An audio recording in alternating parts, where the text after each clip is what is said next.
Good Thursday afternoon, everybody. Hope everyone's having a fine time today. Matt and I are going to be talking about a bunch of stuff, not the least of which is the coaching carousel in the National Football League. Matt, it just continues to spin. Yeah, yeah, absolutely. Obviously, you've got guys that have found their homes. You've got Kevin Stefanski in Atlanta, John Harbaugh Mhm, in New York, Robert mhm. Saleh's landed in Tennessee. It appears that Mike McDaniel, the former Miami Dolphins head coach, is going to take the offensive coordinator job in Los Angeles with the Chargers. Mhm. Off the top of my head, those are the ones that have been filled. I know Baltimore's obviously still looking. Cleveland's still looking. So Mhm. three-fourths of the Pittsburgh's still looking. AFC North is in search of a head coaching Okay. candidate still. I was surprised. I Yeah, saw a Pittsburgh, list. Pittsburgh, I Baltimore, and Cleveland. Yeah, all three of right. those. I was surprised at how many people Pittsburgh already has interviewed. That was surprising to me. Um, Yeah, I do you have a favorite there? what the Bills. The Bills are one. Yeah. In the Pittsburgh one, no, I have not seen. I haven't seen a lot on the Pittsburgh search. Hmm. Um, I did see the update that the Bills had conducted an interview with their offensive coordinator Joe Brady Hmm. as a candidate. Which honestly, it almost seems like the movement that they've been doing in Buffalo has almost been like we want everything to remain as like we want to have as much continuity as we can. Really, the only guy they wanted to get rid of was Sean McDermott, Yeah. which, in fairness to Buffalo and the reason they made that decision, Sean McDermott was a defensive minded head coach, and for all of Josh Allen's like wrongs and his Hmm. turnovers, this, that, and the other, when it comes to the playoffs, the the Buffalo Bills were really bad defensively throughout Sean McDermott's tenure, and that's something that he was hanging his hat on when he got the job. He was a Right. defensive guy, and that didn't work out. So as much as I didn't love the move because it felt like a little bit more of an emotional decision based off one loss, Hmm. it's one that when you step back, it feels like it still makes some sense for Buffalo. Yeah. I mean, sometimes you're gonna. Sometimes you just have to try and find out what's going on.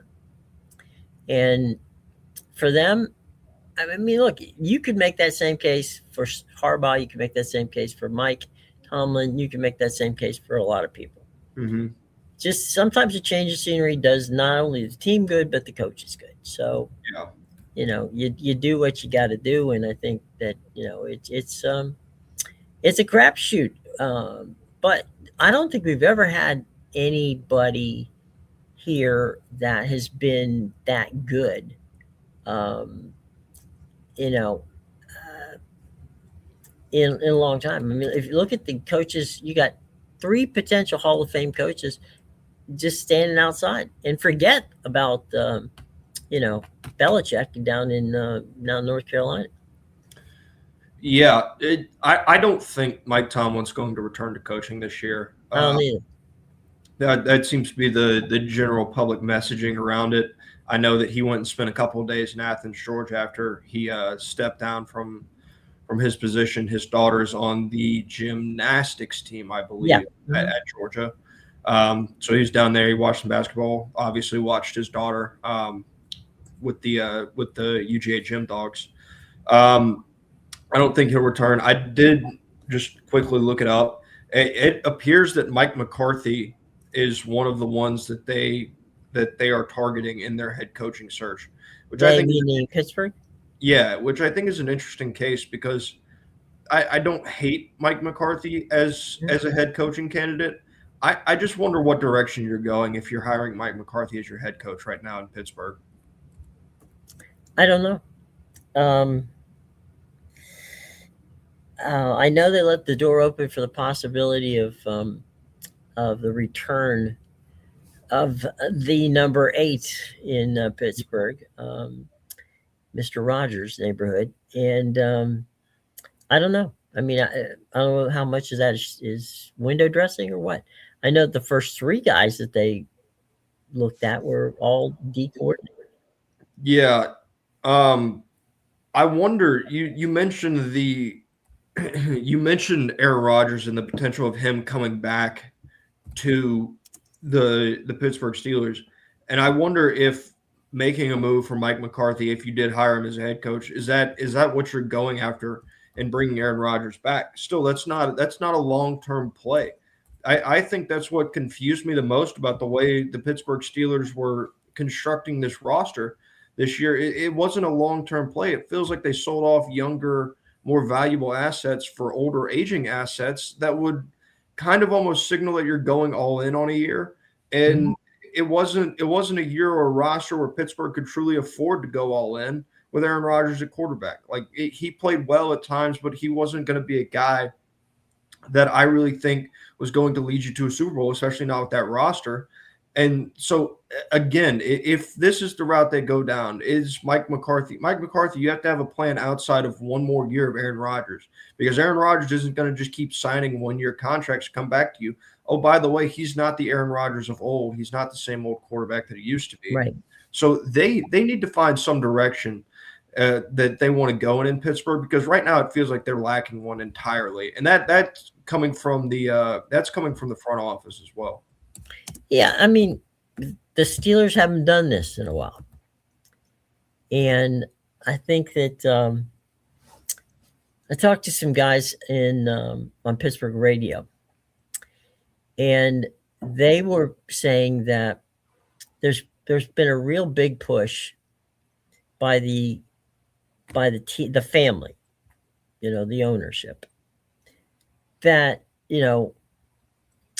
Will Howard, they drafted him.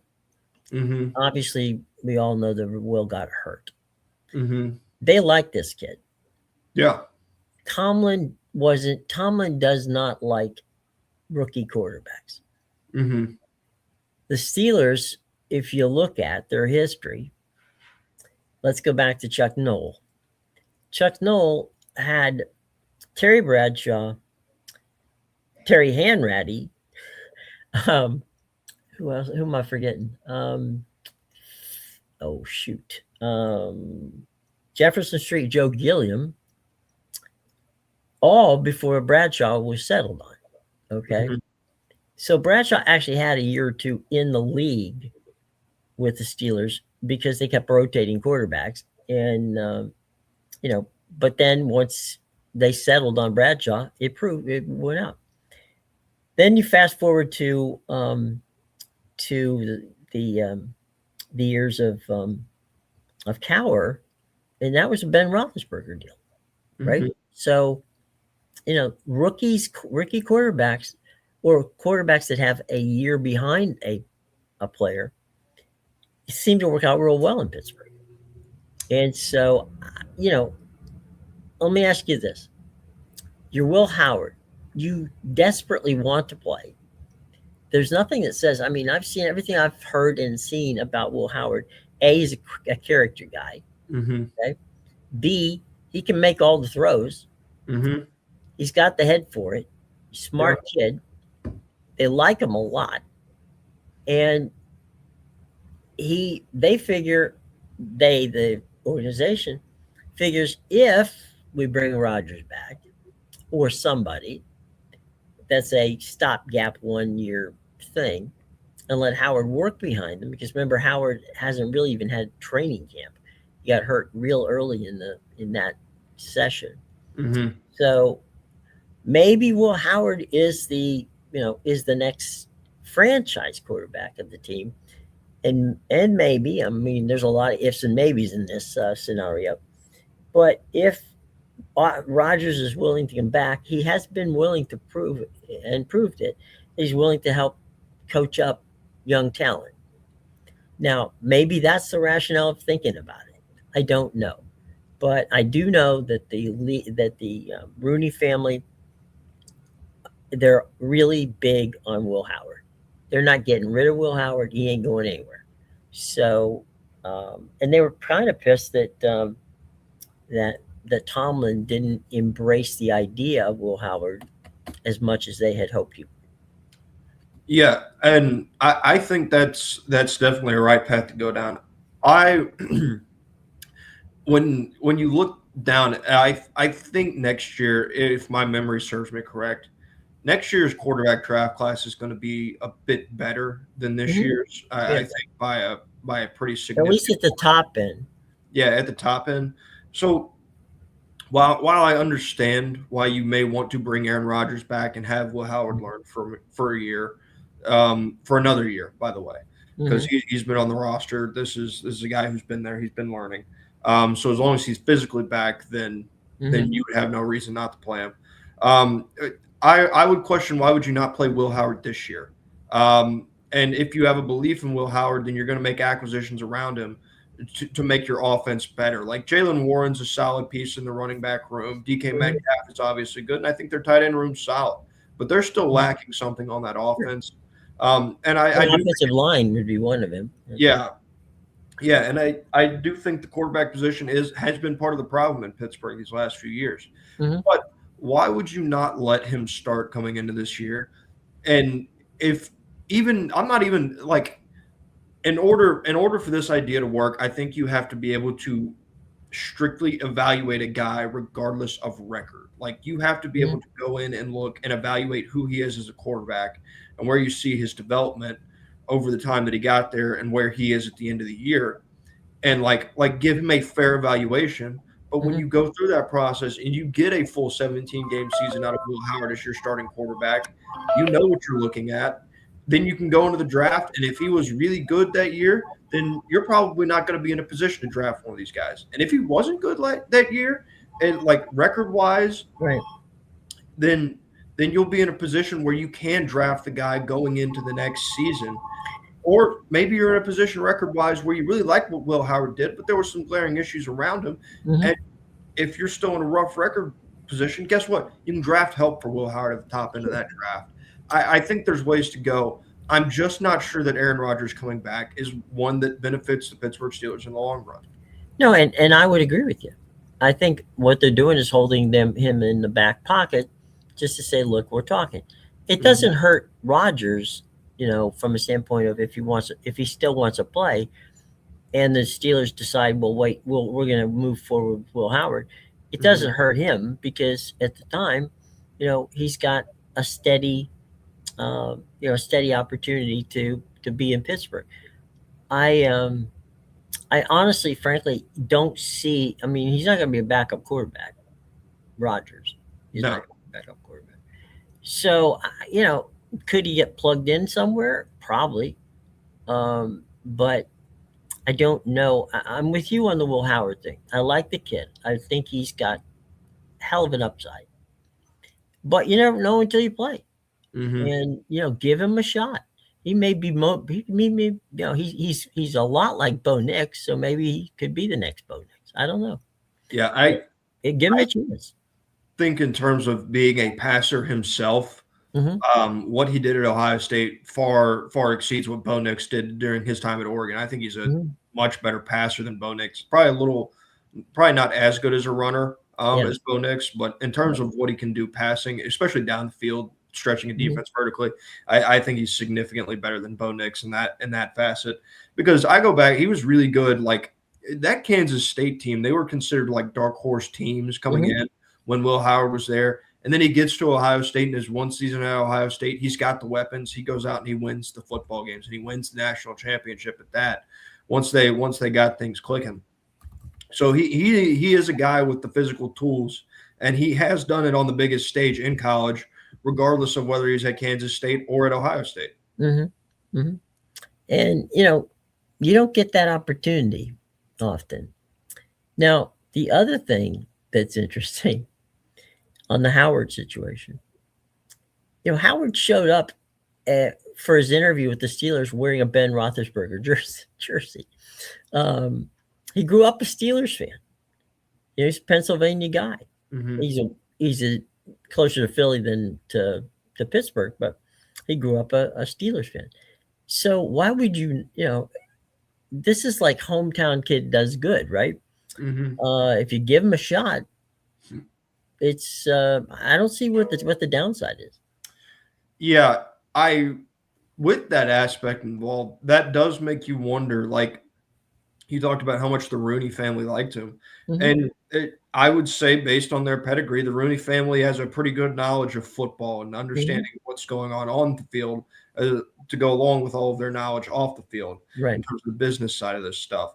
I wonder if they don't understand the roster and this situation that they're in roster wise right now.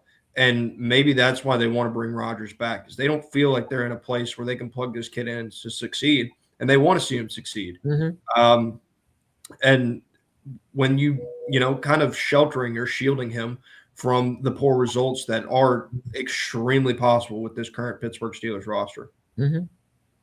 Yeah, you have a point, and I think that if you're going to get a guy beat up, let it be Rodgers. It's like, don't let it be my young guy, Will Yeah. Howard. Let me get the pieces in there as quickly as I can, so as not to get him hurt. So yeah, I mean, I think that I mean, I just there's something about Will Howard when he was at Kansas State, when he was at I was Ohio State, and now with the Steelers. He's just a tough guy not to like, you Hmm. know. And his the team, the players love him. His the coaches love him. You know, this is a guy who earned a right to become a quarterback in the NFL. Hasn't taken a snap, even well, but maybe a couple of days of practice Hmm. snap. But beyond that, he hasn't, and he should be very well back from his injury. Yeah. Yeah, absolutely. But the luxury that the Pittsburgh Steelers do have right now is Baltimore doesn't have a head coach. Hmm. Cleveland doesn't have a head coach either. And the situation in Cincinnati, they still have their head coach, but the results these past couple of years in Cincinnati have not been up to the par or the standard that they want to set. Especially when you have Joe Burrow and Jamar Chase on that offense. There's one other thing too, and I think this is worth noting. The Steelers organization, and I've been fortunate enough to be around that the Rooney family worked on coaches shows for the Steelers.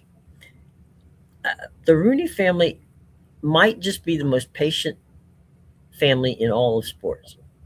They will give you time. They don't care about the record. They don't, they want they want the right people in the right places. And if you're not the right people, they'll more than happily jettison you and let you go somewhere where you might want to be the right person.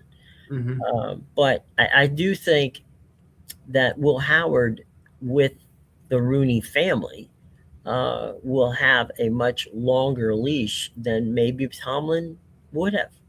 And I think that Tomlin's adversity to playing young quarterbacks might, at the end of the day, have been his downfall. It's very possible. Now, granted, there's probably some backwards discussion, but Mike Tomlin did step down of his own accord. At Yeah, least that's the way it was presented outwardly. Um, you're so that, right, and I should push it that way. I mean, if as I said, Mike's a straight up guy. If he says it, I believe it, and I can certainly see the Rooney's sitting there and saying, "What do you want to do?" yeah. But in terms of what you're talking about, the Rooney family and their Mhm. patience, this is a sport, and this I don't think this is just the NFL. This is college football. This is college Mhm. basketball. This is regular basketball. It seems now more than ever that patience wears thin quickly, Mhm. across all major sporting events, Mhm. regardless of league, what have you.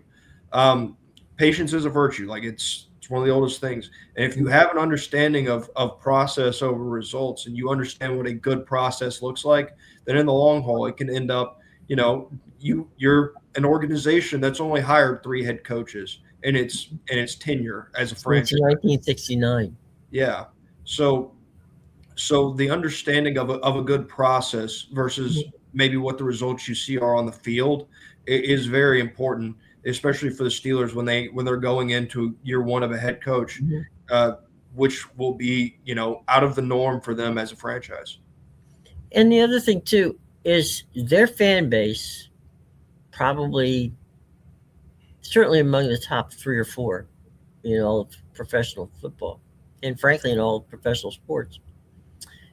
is a fan base that also, like the Roonies, is patient enough that if they see any kind of spark, that place is going to be filled up. It doesn't matter if they were, 17-0 or 0-17.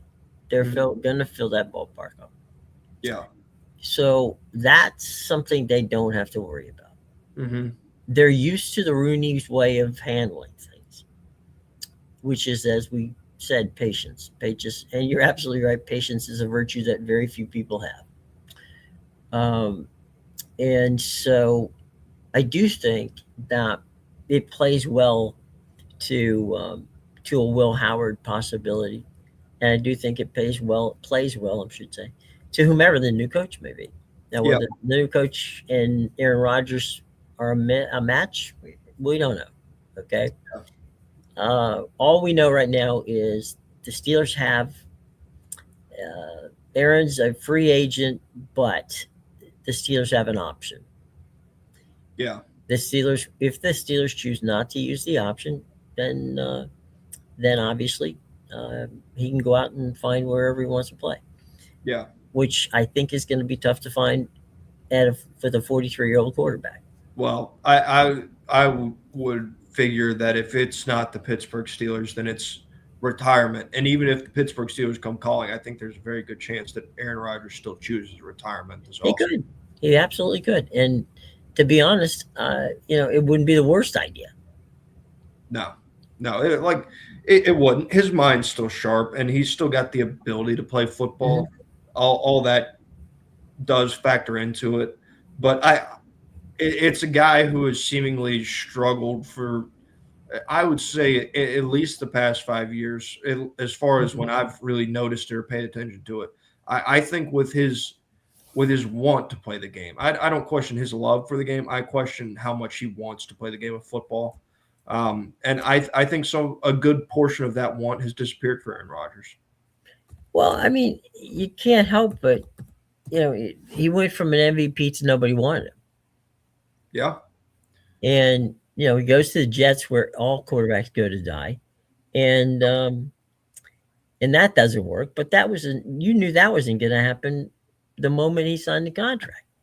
So, the only place, and they kept saying Giants, Giants, Giants. The Giants had never had any interest in signing him. The only thing that they wanted was him to basically play and enjoy where, you know, where you want to play. You want to play here, want to play there, whatever. I mean, he's got a house in Pittsburgh now. He bought a house in Pittsburgh. He's got another house in Montclair, New Jersey. So he it's not like he's going anywhere. yeah, Um, he's not going to be a TV analyst, I doubt. Uh, no. that's not his thing. He Although, made his daily segment on the Pat McAfee yeah, show I mean, I could see him doing stuff or with his Pat weekly McAfee. segment. Yeah, but I don't see that he's not. He doesn't strike me as the guy who wants to be a studio analyst or anybody who hangs around. I think he would probably he's more of an outdoors guy kind of person. So maybe he'd want to go hunting, fishing, and that's about the size of it in the fall. So I mean that's a possibility. So we'll see how it works out. But I think that I'm really curious in seeing how the Steelers and the Ravens end up in this rotation of who, because as we said before, John Harbaugh was the only quarterback. I mean, only coach that the Ravens, Steve Bisciotti hired. Okay, Hmm. so these two franchises, it's been a while since they've done something. They both hired coaches about the same time, and we'll see. We will absolutely see. I I will throw this out there because we're talking about these teams that are looking for head coaches and Hmm. where they're going. There's a fan base who's recently hired a head coach, and they're Hmm. not happy with the hire as head coach, and that's the Atlanta Falcons. Hmm. They hired Kevin Stefanski, and a lot of what I've seen online is there's a bunch of people that are really upset, or yeah, really upset with this Kevin Stefanski hire, and the main reason being that they're upset with this hire is that he doesn't fit the Atlanta culture. Okay. That's the reason that's been given. Is he Brian? Is he Brian Kelly in LSU? What's the deal? It's not even that. I guess and I don't want to go on a long Diatribe tangent on here. this, Okay. but just to keep it short and sweet, my question to those people that are upset with the Kevin Stefanski hire in Atlanta, and because he doesn't fit the culture, my question would be, what is your culture? Because so far your culture's been losing. Like that's what Atlanta's culture has been It's funny. historically in football. I was gonna ask you what's the culture in Atlanta? Yeah, like what are you searching for in terms of your culture? Like he doesn't fit the culture. Does he not fit the city? I don't care if he fits the city. Go win us football games. Right. That's the culture that you should care about. You should care about winning football games and trying to make it to the Super Bowl, not whether or not he fits the city culture. It's the same thing that goes back to like Brian Kelly didn't fit the culture. Now, granted, this is a little different, but Brian Kelly didn't fit the culture at LSU, right? Right. But if Brian Kelly had won football games, guess what? He would have fit the culture at LSU. Right. So the same goes. People are upset with it now, but as long as he wins football games, then I think the culture in Atlanta will be just fine. And the thing is, it'll change. It'll change for the better if he wins football games. If you just let it go, please let it go. I gotta say that you know, I think that's funny, the culture. But Kevin Stefanski is a good coach, and I think he will do well in Atlanta. Um, and getting rid of Raheem. Raheem is a brilliant coordinator. He's not a head coach. He's a good dude. He isn't, he's everything that you would want in a coach, in a person. He just can't translate that to the head coaching job. And there's nothing wrong with that. There's absolutely nothing wrong with that.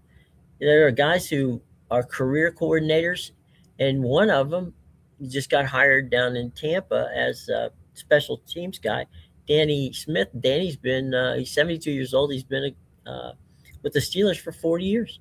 Yeah, he's been a fantastic coach. And he's good at that. Yeah, I actually have a guy that I'm very curious of in Robert Saleh at Tennessee. I'm curious because obviously his first run in New York didn't go well, but I think it's also fair to say that it's hard for people's runs in New York to go well at this rate.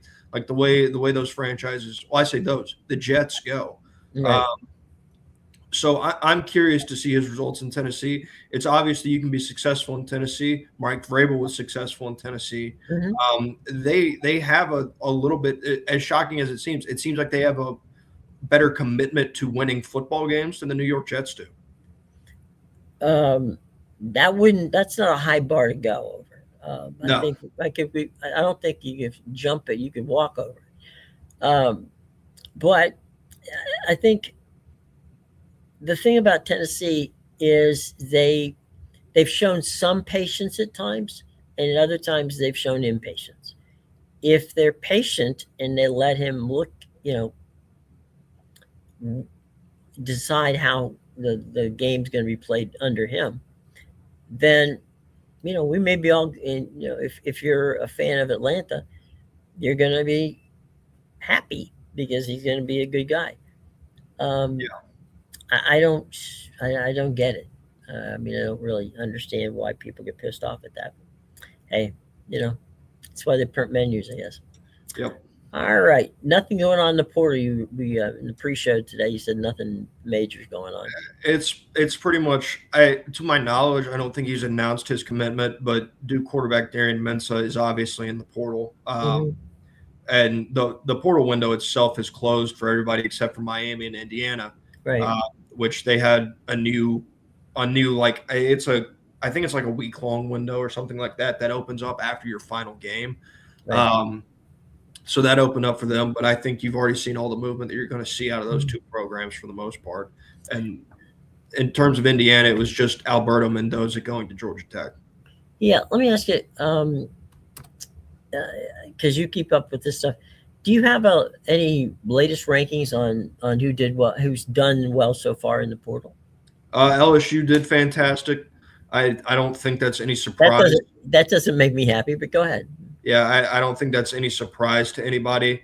There was a situation at LSU where they kind of like there was a foregone conclusion that LSU is going to take all these superstars from Ole Miss, like all their starters from Ole Miss.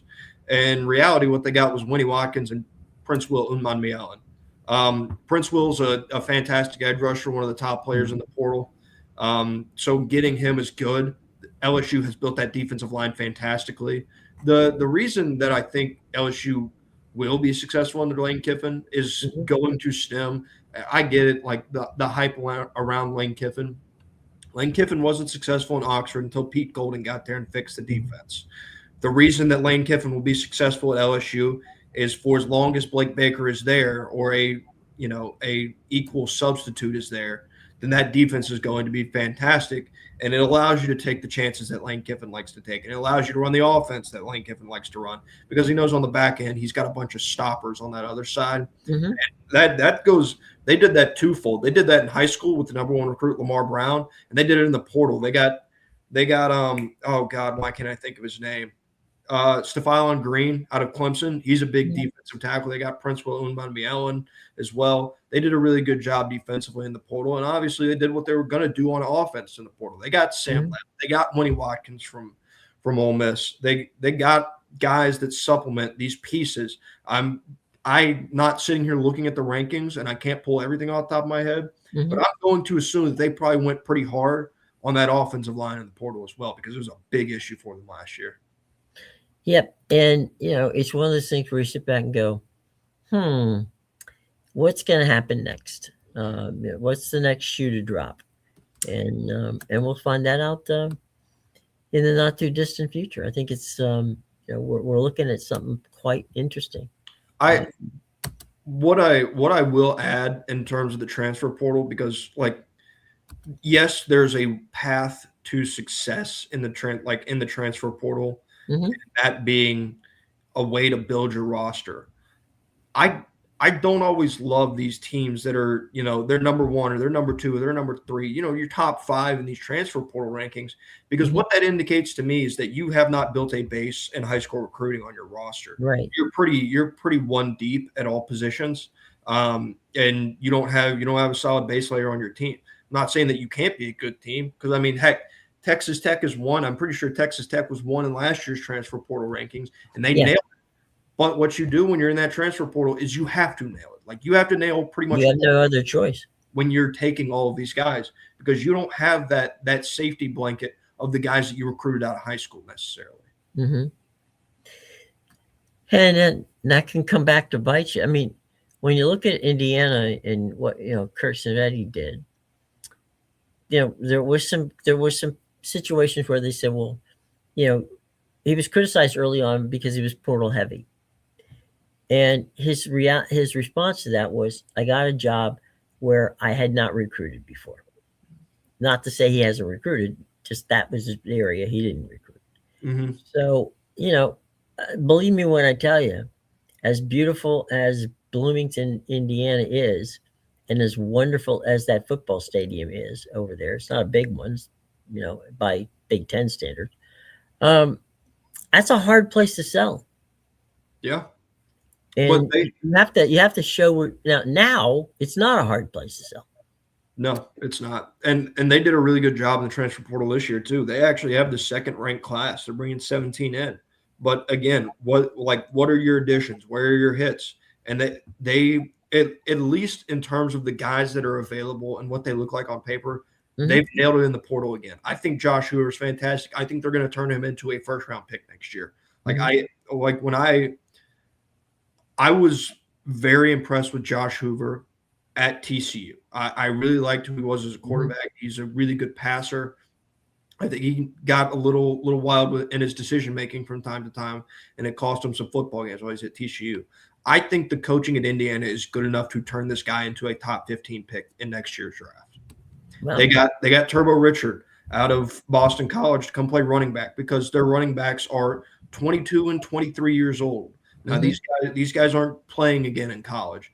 They went and got Nick Marsh, the receiver transfer from Michigan State. He was great this year at Michigan State. Fantastic in terms of those back shoulder and 50-50 balls Hmm. like like they had this year with Charlie Becker and Elijah Surratt. So they went and they filled their needs. And I we talked about it in terms of the success and the way that Indiana was built is whether it be high school or the transfer portal, the one thing that I will give Indiana credit for is they recruit to their system. So these guys, I believe, are going to fit a system and they're going to be successful because they're kind of tailor made for the system that Indiana runs. Hmm.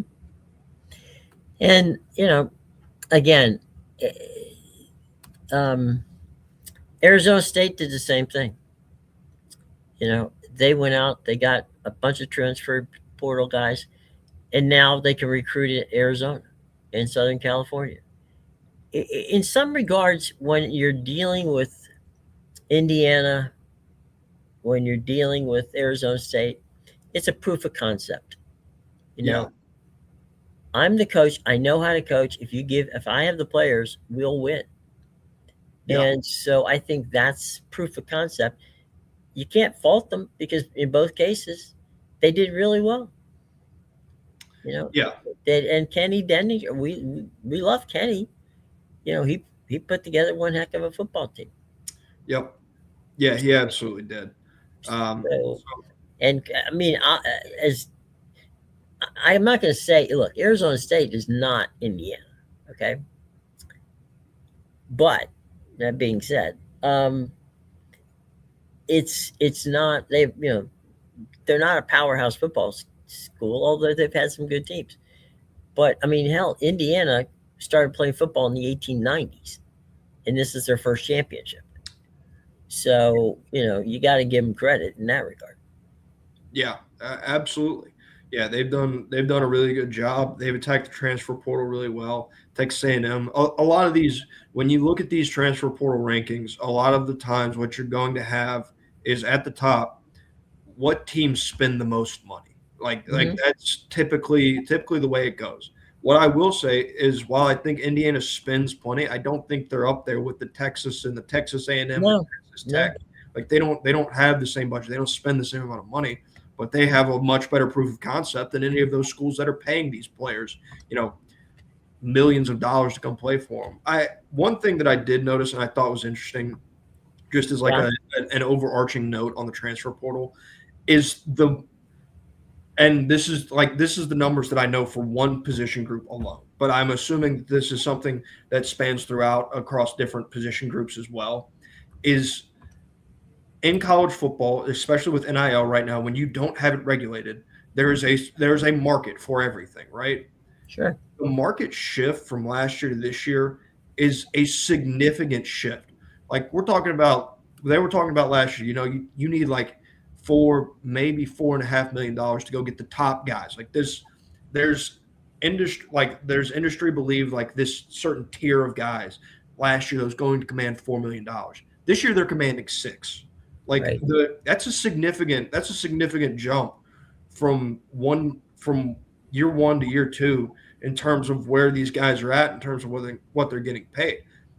I'm all like I said, I'm all for people getting their money, but you can't have those year over year jumps like that in terms of these guys because if it goes unregulated, then you're at a place where everybody like you're going to run out of money eventually in terms of that.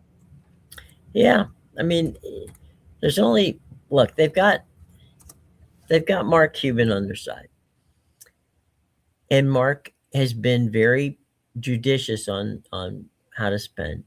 And in many regards, he's done a really good job of putting together the kind of concept of say, okay, look, you know, show me where you need the money, let me help. So he's kind of like been both a benefactor to them as well as a general manager, Yeah, uh, giving them, don't overspend here.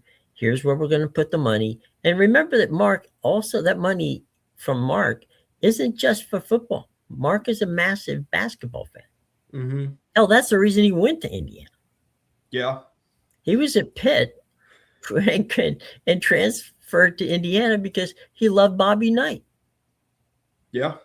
and he wanted to go and watch Bobby. Wanted to go and watch Indiana football basketball. Yeah, people tend to think like it seems like there's this common train of thought where it's like if you spend enough money, like you're going to. I think really honestly the common belief is that if you spend enough money, then you're going to win a national championship. And I again cannot stress enough how untrue that is. Like Indiana Mhm. didn't win a national championship this year because they spent the most money. I don't think they were close to spending the most money on their roster this year. Nope. Um, I know that Miami spent a ton of money. I still don't think they were at the top of in terms of total NIL spending. Like I don't think they were 1, 2, or 3 in that. I think they were probably towards the middle part of that top 10 in terms of that number. So just because you spend this money, the same way we talked about the Mets and what their season was last year, just because you spend the money doesn't mean you're going to win. You still have to develop, you still have to build a culture around these guys because a bunch of hired guns generally get you nowhere in terms of a long run in the playoffs. Well, there's no continuity, No. and more than anything in sports, continuity is a very big part of it. And just because you have you know just because you have laundry, as they used to say, on the back, doesn't mean you're going to make it. And I mean, look at how many 4 and 5 star guys um, come out of college and don't make it. You know, hell, they're not even that good in college, alone in the pros. Yeah. And when so there are some guys that like it seems like talent evaluators just fall victim to. Hmm. Um, and I'm going to use an example that like it's no shade at this guy. It's just one that I have off the top of my head. I remember a guy by the name of Matt Landers who played at the University of Georgia back when Jake Fromm was the quarterback. This guy Hmm. was 6'5". He ran a 4.4. He played wide receiver. His only deficit was the fact that he couldn't catch the football. Like That's a problem. Yeah. yeah, like these talent evaluators, especially as you scale up, when they see guys that are that good athletically, like and that physically appealing to have on your roster, they can't help themselves. They think that they're going to fix these guys, and sometimes they get paid more money than they're worth. More times than not. Um, Speaking of getting paid more money than you're worth, let's downshift, talk a little baseball. Um, the Mets and the Milwaukee Brewers put together a trade yesterday. Um, what are your thoughts about Mr. Peralta going to the Mets? Yeah, the Mets have won the offseason up until this point, Mhm. by my opinion. Like it, it was obvious what they had going wasn't working, and it seems like they've almost done like a complete retool. Not seem they've done a complete retool of their entire roster, but Mhm. I don't think they got worse. I think they got better. Prospects are fun, like they're fun to have, and it's good to have a bunch of prospects. You want to have a strong farm system. Mhm. Guess what you're guaranteed in terms of what prospects are going to be? Not a thing. Obviously, you can look back at some of these trades and go, well, why did the White Sox trade Fernando Tatis for James Shields? Because Mhm. James Shields was a really good player, and Fernando Tatis was a single A ball player at the time. Right. That's why. So, as long as you get your return on the guy that you're trading for, I don't care Mhm. what your prospect haul is that you're giving away. Like last year, did it stink for the Red Sox to get rid of 2 top 100 guys Mhm. to get Garrett Crochet? Yeah, but guess what? That guy finished second in AL Cy Young voting. And no, I was okay having Carlos Narvaez catch a majority of the Red Sox games instead of Kyle Teal last year. Braden Mhm. Montgomery, their other top 100 guy, didn't play major league. Like he wasn't when they traded him. He was a top 100 guy that hadn't really played. Not hadn't really. He had not played professional baseball at any Mhm. level up until that point because of an injury. Sure. So what they did is they went out and they made a trade that gives them their frontline starter. That is their one. Like they know who their one is. And Mhm. their rotation, I don't care what you say. I get it. They had a solid rotation, but last year I think they were banking on Kodai Senga being their one. Right Right. now, I'm pretty sure Kodai Senga is their five in terms of that roster. Having a one and knowing where these guys are slotted and what days they're going to start Mhm. means a lot to a pitching rotation. It can give you better continuity in a pitching rotation than before. They did a really good job retooling that infield. They got Simeon to play second. Bichette's in there now. They went and Mhm. got Luis Robert for almost nothing. Like Mhm. Luis Angel Acuna is a good like they consider him a good prospect. Part Mhm. of the reason he's a good prospect is his last name. Like he's Ronald Acuna's cousin. And that's That's good enough. yeah, that's part of the allure of Luis Angel, and that's fine. But what you went and you got was you got a really good defensive center fielder that when he plays well, like when you Mhm, go back and you look at the stats over the past 2 years, they've been down years. But then you actually look at the seasons in two halves, and what it's been is it's been two bad halves and two good halves that make it look like two bad years. mhm, So when you get the plus side of Luis Robert, he is a plus bat in your mhm. offense as well. So they went out, they retooled. They obviously still have the stars and Francisco Lindor and Juan Soto Mhm. on that team, Right. and those guys are going to continue to be the leaders. But I really like what they did in terms of retooling because as we talked about last year, their locker room wasn't good. Like their clubhouse Mhm. was not good in Right. terms of what they had in the culture. And they went back this year. They've spent money, they've spent prospects, and they've gotten better around the infield and honestly in terms of a baseball team entirely. And we're talking in a 3-week period. Yeah, I like this mean, was it's not this. A month ago we'd been sitting there going, "What the hell's the matter with the Mets? They can't keep people. Even Pete Alonso wants to run out of town." yeah, they got Bichette, Robert, and Peralta in a span of like 5 days. Yeah. So like they went bang, bang, bang. So they went and they did like I feel like the Mets fans almost had like this doomsday scenario in their mind early in this offseason when Pete Alonso signed with the Baltimore Orioles. And the Mets corresponding move was to get Jorge Polanco to play first. When you look at that as a 1-to-1, it's not an impressive trade. Trade off. Let me rephrase that because they did not trade the two. It's not an impressive trade off in terms of who you're getting versus who you're giving up. It's Hmm. seemingly, but I think in the long haul, it's going to work out really well for New York because it's almost a complete, seemingly like a complete regime change in New York. Well, it's that, and it's also the fact that they realize they need to make changes. Hmm. And sometimes it's you make change for just change. Yeah, Doesn't make any difference. This one's different. This one is you got better. I believe you got less drama. I don't these guys aren't drama guys. Um, and hopefully for them, uh, they've got a roster now that I think can push the Phillies, yeah. and it's younger than the Phillies. And as a Mets fan, like how are you not ecstatic with the moves that you've made and the roster that you've had that you've Mhm. now built? Because when you look at the offseason in Philly, what have they done? They honestly probably overpaid for JT Realmuto. Right. Bichette was going to be their big addition. They haven't added anybody to that outfield. What they Mhm. did is they re-signed Kyle Schwarber, let Ranger Suarez walk, and re-signed JT Realmuto. They haven't made any real additions to that team overall. Not saying that Phillies are going to be a bad baseball team next year, but they haven't done anything in terms of adding to that baseball team. The Atlanta Braves, they haven't done a lot in terms of adding to that baseball team. They had a hole at shortstop. They signed Hyun Kim. Hyun Kim Mhm. broke his wrist. He's no longer their starting shortstop. So one of those holes that they filled is now back open again in Atlanta. And then, you want to go cross town to the Bronx. Are you going to take an offseason where it's Cody Bellinger and a bunch of other small moves? Or are you going to take the one that you had in Queens? I'm taking the one I had in Queens. Yeah, I mean they clearly have done the what, as you said, won the off season.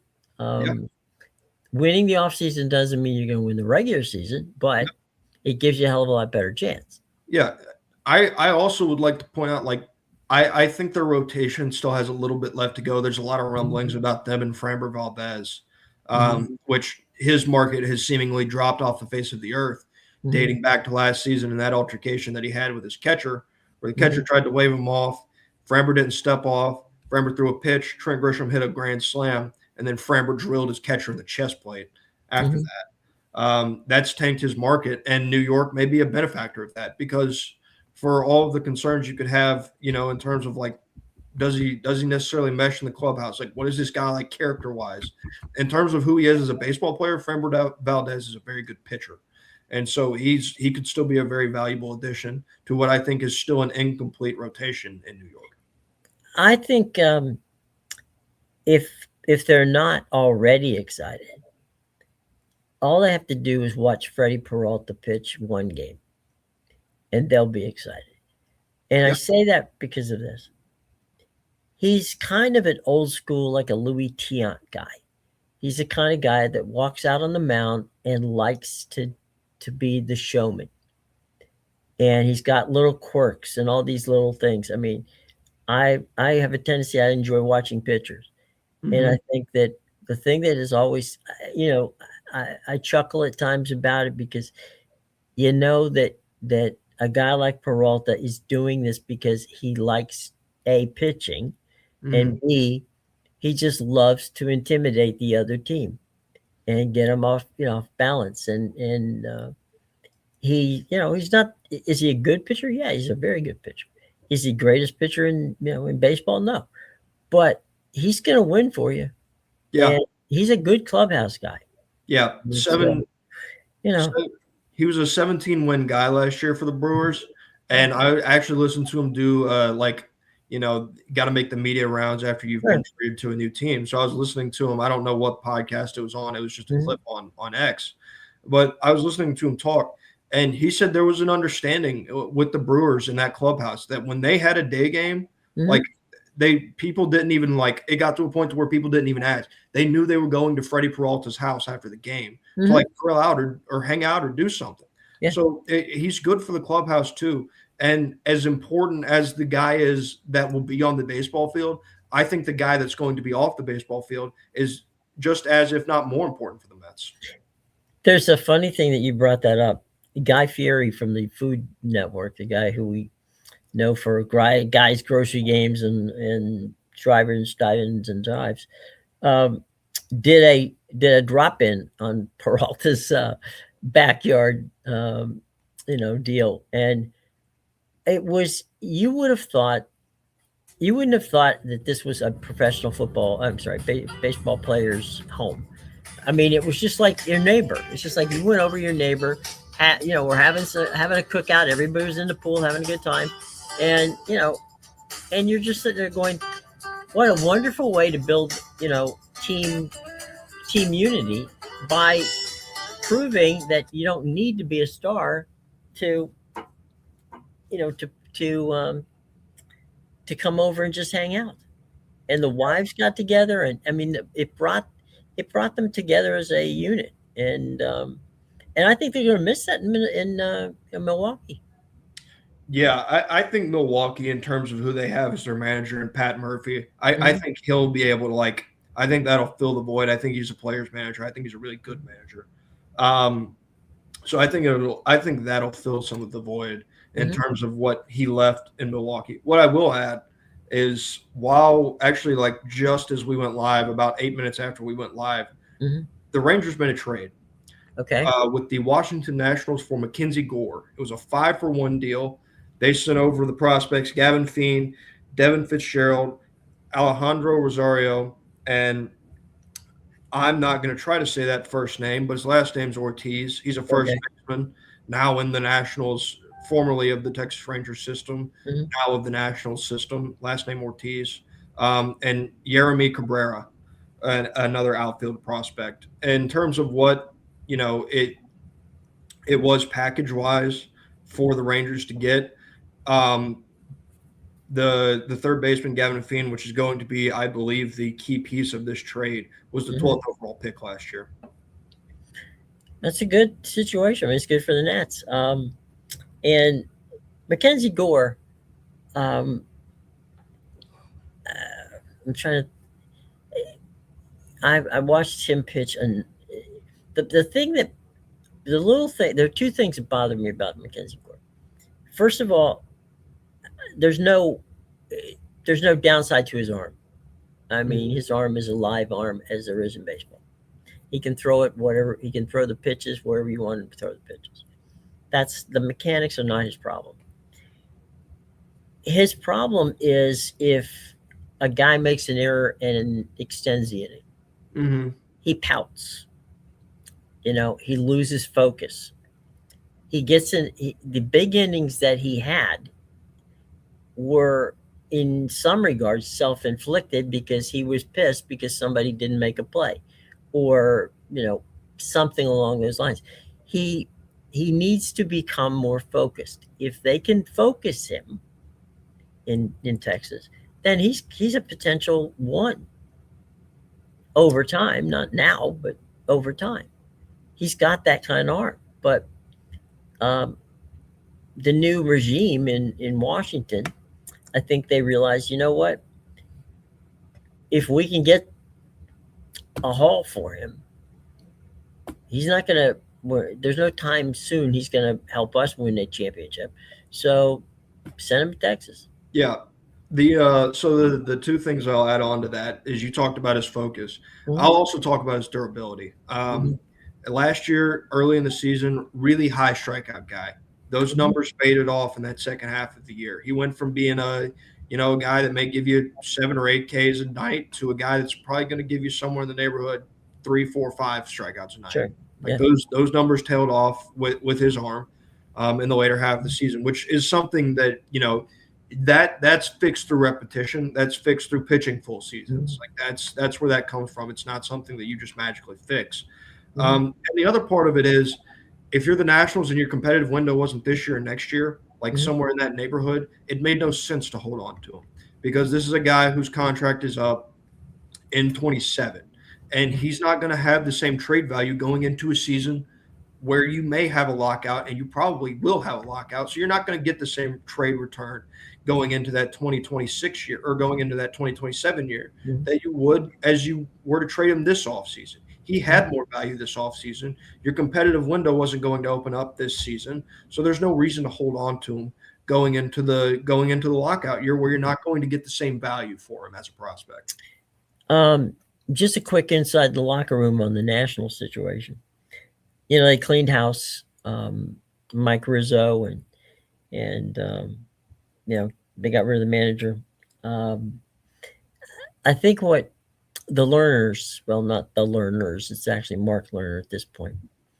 Uh, Mark Lerner had mentioned on numerous occasions, not just to the front office, but he surprisingly, Mark Lerner is very open to talk to the press and does, and candidly.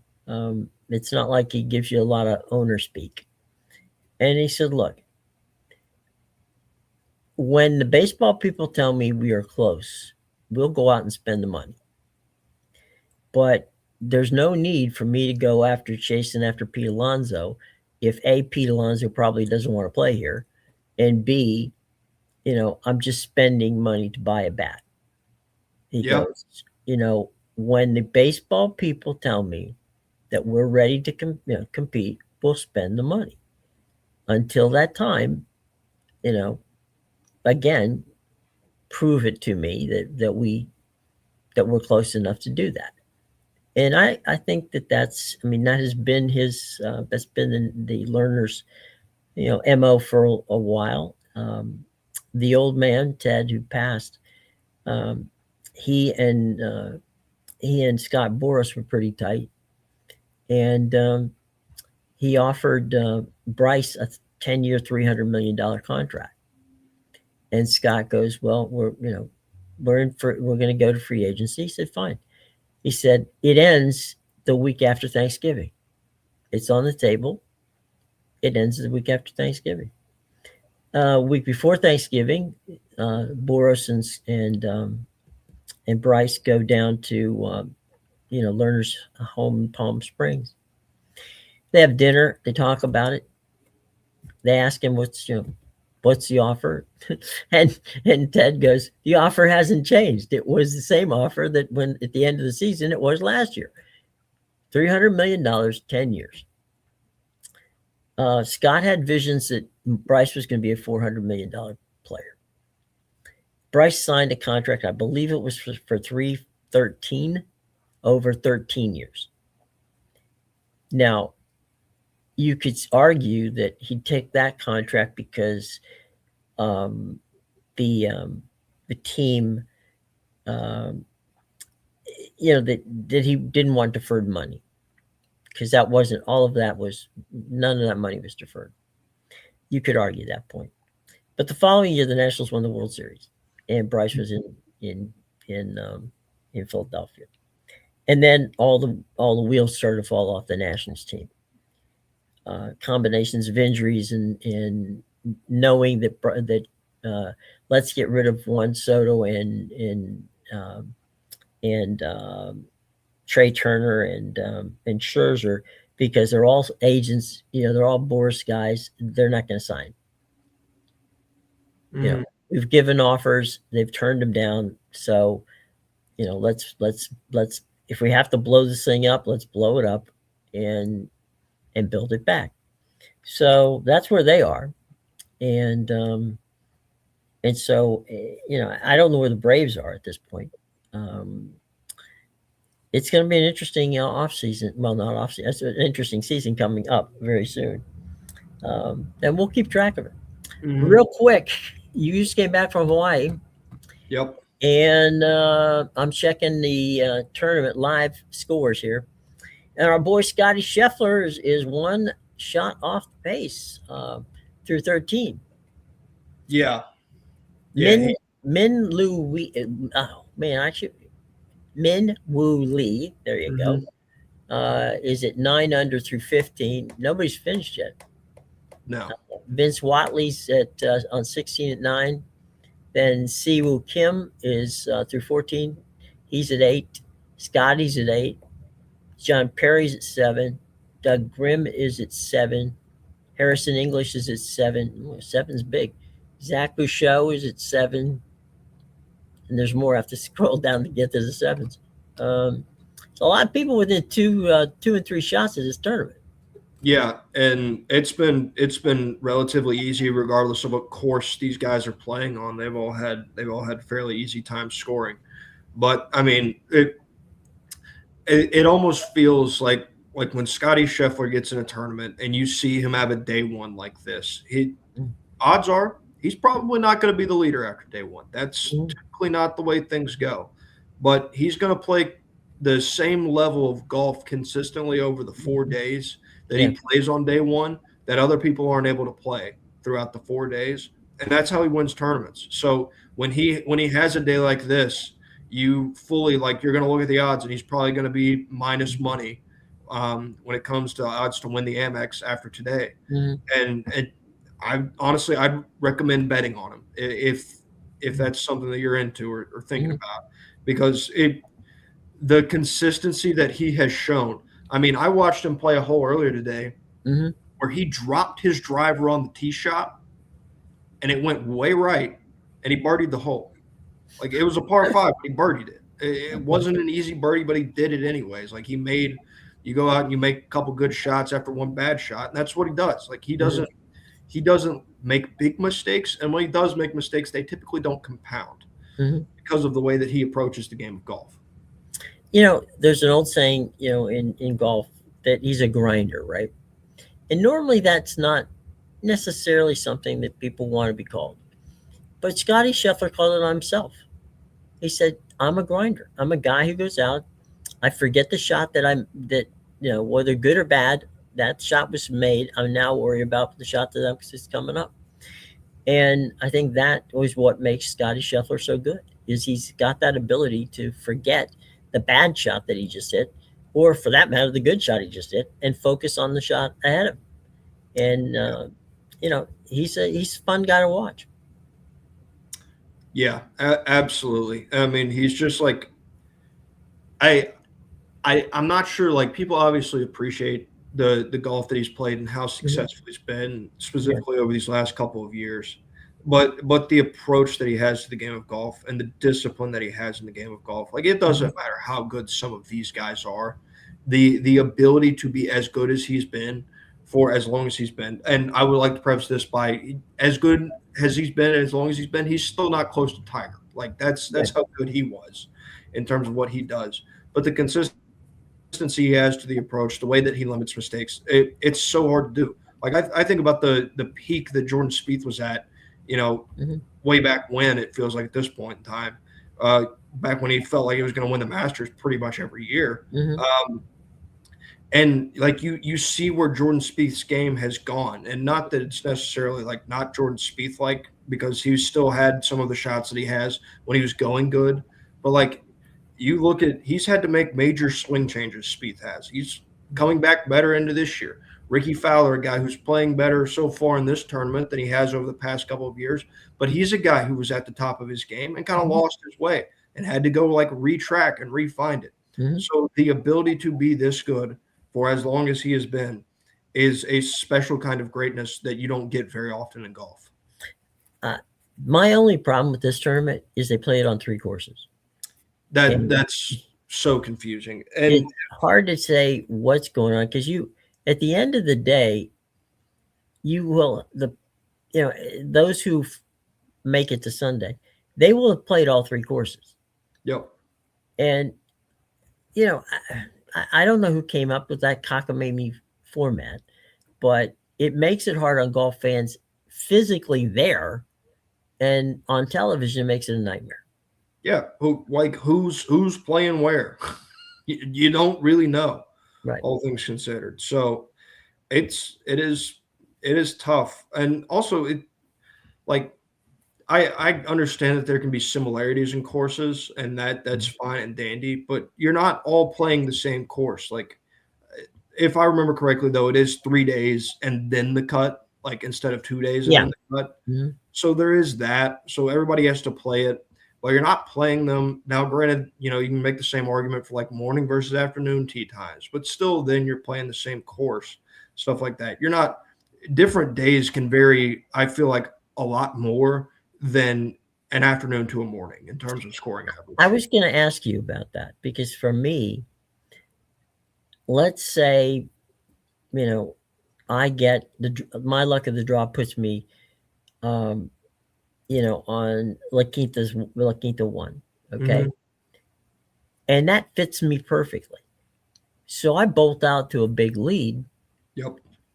on the other guy who's, let's say Scotty Scheffler's on 1, and we'll go with Ricky Fowler. You just talked about Ricky. Ricky's on 3, okay? And that's his nightmare. Yep. So he shoots at 75 or 76. Scheffler comes in at 65 or 66. He's 8, 9 shots down because the course he played was, you know, the little shop of horrors for him. And Scotty got the luck of the draw of being on the course that was his favorite. Yeah. And look, And they're I, not the same. I have seen those courses. They are yeah, not anywhere near being the same. no, no. And there's also the added factor of like, well, like you'll get your chance to play the one that fits your game the best. And I get that. And, Yeah, but if you're 9 strokes behind, you're not going yeah, to make it up. yeah, it's technically a fair argument because everybody's going to technically get a same draw. Mhm, But in actuality, like you can be playing fine golf, mhm, like as a PGA Tour professional, if you're like 1 to 2 under on a round, mhm, is it the best round of your life? No. Is it still really good golf? Absolutely. mhm. But if the guy you're in the group with shoots 8 under, then you feel like you're like way behind the 8 ball. Right. The same goes for the entire tournament standings. Like, Mhm, yeah, maybe you get the same chance to play that course, but golf is such a mental game mhm. that when you look up at the leaderboard, you see that big number posted, you want to press and you want to push and you cause mistakes and stuff like that. And that's where you lead to big numbers, and the feeling of needing to come back is significantly harder in golf. And I don't care that it's a 3-day tournament. I mean, 3-day cut, because it's only human nature that you've been built for a 2-day cut, right? Mm-hmm. So you're going to look up there to your point and see that number and say, I got to make up 6 strokes, or I got to make up 3 strokes, or I got to make some strokes to get to make that manageable. So on the last day of the tournament, I can be in the hunt.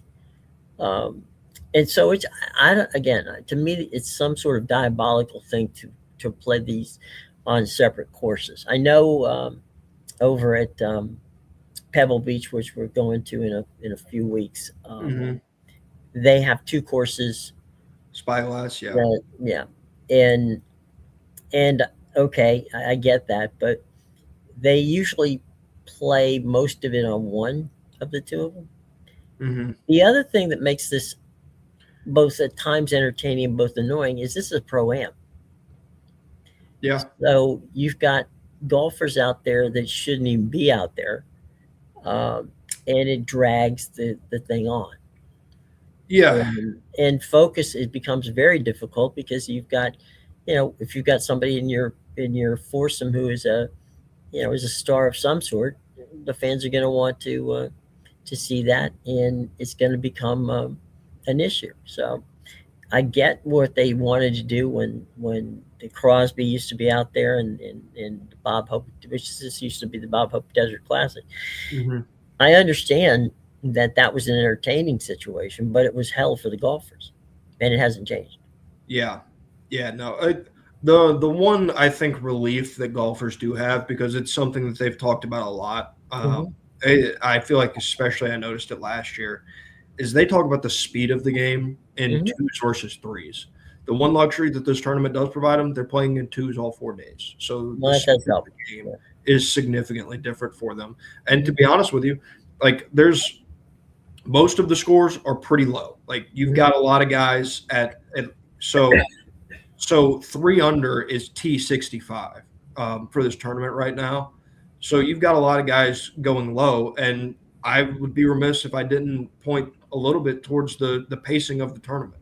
Like the pacing matters in these things, and it can give guys a rhythm that they don't normally get in the first 2 days when they have to play in threesomes. If they're at that point now, what do you think? The cuts at three at +5? The cut will probably be because you have to go through 2 more days of this. Yeah, I'm You're just saying if the pattern stays the same. if the pattern stays the same, yeah, you're talking about a cut that's probably in the neighborhood of like a 6 under, if I were guessing. 6 under. Probably like Sheesh. it's gonna be low You because could shoot you're six talking about under and still get bounced. like when you get to 2 under, that's T83. So you're Yeah, talking about the top half's already out. Like that's yeah. right now. Right now, if you ended this thing today, your cut's at 3. So 3 under. yeah, your cut's at 3 under. So if you have 2 more days of golf similar to this, then Mm-hmm. you're getting a cut. I think that's at least at 6 under. Oh, you get balls. That's amazing. All right, Matthew. We are gonna come back tomorrow. We're gonna talk about the playoffs coming up this weekend. There is a huge, huge snowstorm headed in the direction of the East Coast, and Mhm. we'll see how that's going to impact anything. Uh, it'll drive up numbers because nobody will have any place else to go but to sit down and watch football. Yep. So we'll see how that plays out, and we only got 2 more games to go, folks, before the big one, and we'll downshift our coverage after the Super Bowl to more baseball and golf and other sports. We're not. We'll continue giving everybody what's going on in football, but want everybody to know that we're here to talk about what is important. In the sports world, regardless of what it may be, whatever the topic may be. So anyhow, um, thanks for joining us here on a Thursday afternoon. From Matt, I'm Jim. We'll see you.